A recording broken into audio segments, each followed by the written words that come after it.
Einstein के बहुत सारे प्रसंग और संस्मरण।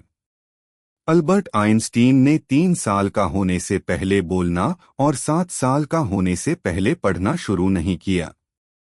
वे हमेशा लथड़ते हुए स्कूल जाते थे। अपने घर का पता याद रखने में उन्हें दिक्कत होती थी।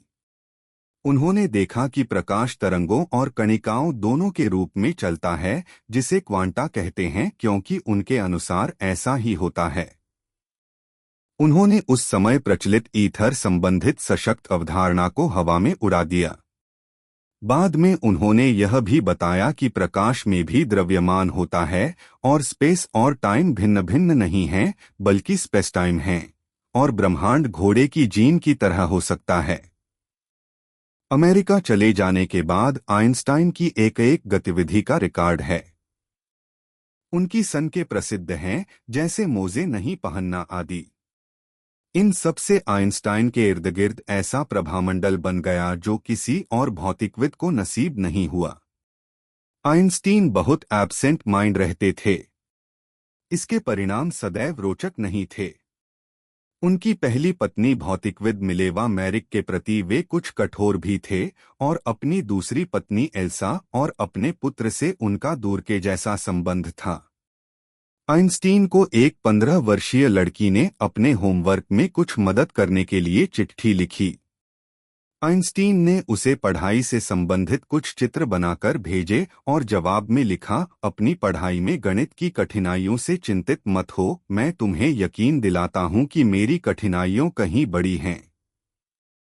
सोरबोन में 1930 में आइंस्टीन ने एक बार कहा, यदि मेरे सापेक्षता के सिद्धांत की पुष्टि हो जाती है तो जर्मनी मुझे आदर्श जर्मन कहेगा और फ्रांस मुझे विश्व नागरिक का सम्मान देगा।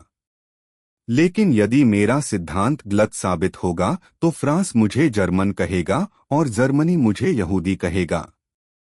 किसी समारोह में एक महिला ने आइंस्टीन से सापेक्षता का सिद्धांत समझाने का अनुरोध किया।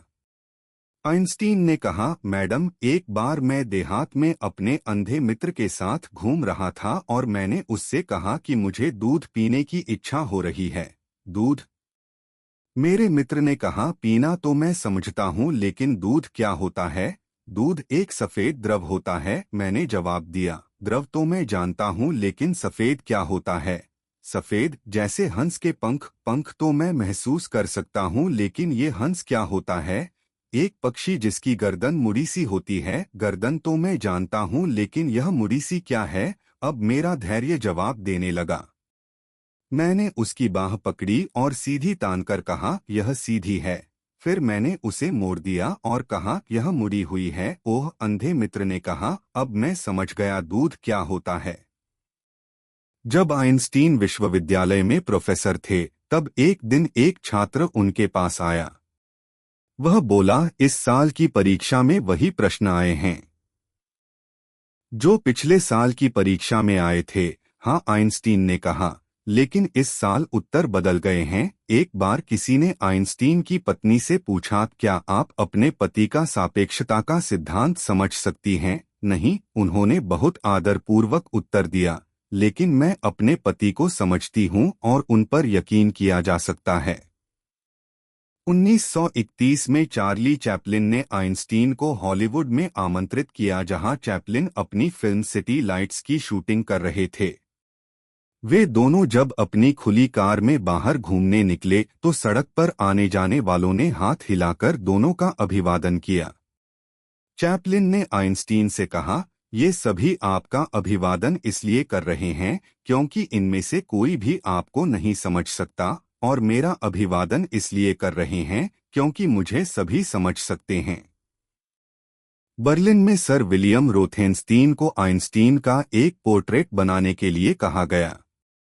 आइंस्टीन उनके स्टूडियो में एक वयोवृद्ध सज्जन के साथ आते थे जो एक कोने में बैठकर चुपचाप कुछ लिखता रहता था। आइंस्टीन वहां भी समय की बर्बादी नहीं करते थे और परिकल्पनाओं और सिद्धांतों पर कुछ न कुछ कहते रहते थे, जिसका समर्थन या विरोध वे सज्जन अपना सर हिलाकर कर दिया करते थे। जब उनका काम खत्म हो गया, तब रोथेनस्टीन ने आइंस्टीन से उन सज्जन के बारे में पूछा। वे बहुत बड़े गणितज्ञ हैं, आइंस्टीन ने कहा, मैं अपनी संकल्पनाओं की वैधता को गणितीय आधार पर परखने के लिए उनकी सहायता लेता हूं क्योंकि मैं गणित में कमजोर हूं। 1915 में आइंस्टीन के सापेक्षता के सामान्य सिद्धांत के प्रकाशन के बाद रूसी गणितज्ञ अलेक्जेंडर फ्रीडमैन को यह जानकर बहुत आश्चर्य हुआ कि आइंस्टीन अपने सूत्रों के आधार पर यह देखने से चूक गए थे कि ब्रह्मांड फैल रहा था। ब्रह्मांड के फैलने का पता एडविन हबल ने 1920 में लगाया था। आइंस्टीन से इतनी बड़ी गलती कैसे हो गई? असल में उन्होंने अपने सूत्रों में एक बहुत बेवकूफ़ी भरी गलती कर दी थी। उन्होंने इसे शून्य से गुणा कर दिया था। प्राचीन काल से ही गणित के साधारण छात्र भी यह जानते हैं कि किसी भी संख्या को शून्य से गुणा कर देना गणित की दृष्टि से बहुत बड़ा पाप है। आइंस्टीन ने एक बार कहा, बचपन में मेरे पैर के अंगूठे से मेरे मोजों में छेद हो जाते थे, इसलिए मैंने मोजे पहनना बंद कर दिया। आइंस्टीन के एक सहकर्मी ने उनसे उनका टेलीफोन नंबर पूछा। आइंस्टीन पास रखी टेलीफोन डायरेक्टरी में अपना नंबर ढूंढने लगे। सहकर्मी चकित होकर बोला, आपको अपना खुद का टेलीफोन नंबर भी याद नहीं है? नहीं, आइंस्टीन बोले, किताब में ढूंढने से मिल जाती है।